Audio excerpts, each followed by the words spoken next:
ఇలా రెండో మనకు రెస్ట్ గురించి కాల్ వచ్చింది. ఒక లొకేషన్ ఏమో ఇంద్రమ్మ కాలనీ నుంచి వచ్చింది, సిద్దిపేట ఇంద్రమ్మ కాలనీ. రెండో కాల్ ఏమో సిద్దిపేట సిపిఓ సార్ వాళ్ళ ఇంటి వల్ల జరిగిపోతే వచ్చింది. మనమైతే సేఫ్లీగా ఇద్దరికి ఫారెస్ట్ ల్యాండ్లో తెచ్చినాం. ఈ పెద్ద అడవి, ఇది అడవిలో అయితే మనం సేఫ్లీగా దీనికి రిలీజ్ చేద్దాం. ఇప్పుడు ఫస్ట్ అయితే ఒకటి జరిగిపోతే మనం ఇలా నుంచి అన్బాక్సింగ్ చేస్తున్నాం. చాలా బిగ్ సైజ్ ఉంది. రైట్ స్నేక్ దాదాపు 6 feet ఉంటుంది. ఇది వచ్చేసి రైట్ స్నేక్. ఇది నాన్ వినమస్. ఇది నాన్ వినమస్ కానీ కొంచెం చాలా డేంజర్గా బైట్ చేస్తుంది. ఇది చాలా ఫాస్ట్ ఉంటుంది. ఇది బైటింగ్ ఫోర్స్.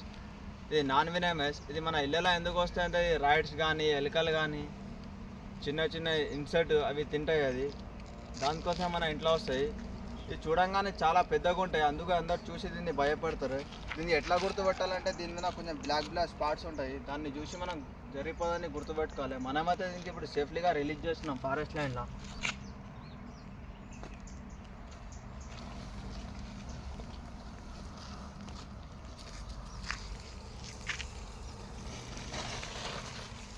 ఇంకొకటి స్పెక్టికల్ కోబ్రా బేబీ ఉంది. అది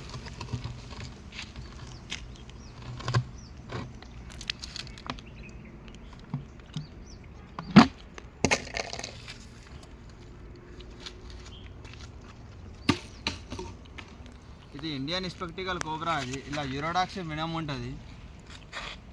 ఇది ఘాటేసిన 30-40 minutesలో మనిషి అయితే చనిపోతాడు ట్రీట్మెంట్ జరగకపోతే. మనకి ఎప్పుడైనా ఇటువంటి స్నేక్ బైట్ చేస్తే మనం ఫస్ట్ డిస్ట్రిక్ట్ హాస్పిటల్కి వెళ్ళాలి. గవర్నమెంట్ హాస్పిటల్ దీని వ్యాక్సిన్ ఉంటుంది, మనం అన్నీ ట్రీట్మెంట్ చేసుకోవాలి. ఇంకొకటి మంత్రాలు యంత్రాలు వెనకడ పోతే లాభాలు ఏంలో ప్రాణాలు పోతాయి, దానికన్నా ఏముండదు.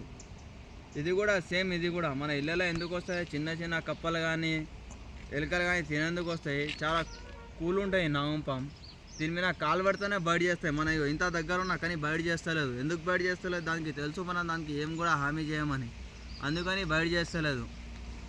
ఇది చాలా చిన్నగా ఉన్నది అంటారు అందరు. పాము చిన్న పాములోనే పెద్ద పాము కన్నా 2 రేట్ల ఎక్కువ విషం ఉంటుంది. India largest third and most వినమస్ snake ఇది ఇండియన్ స్పెక్టికల్ కోబ్రా. మనమైతే దీన్ని కూడా ఇప్పుడు సేఫ్లీగా రిలీజ్ చేసేస్తున్నాం. చలో ఎలా అమ్మా వీడియో.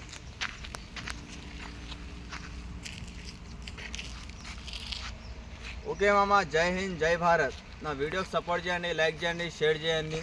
జై హింద్.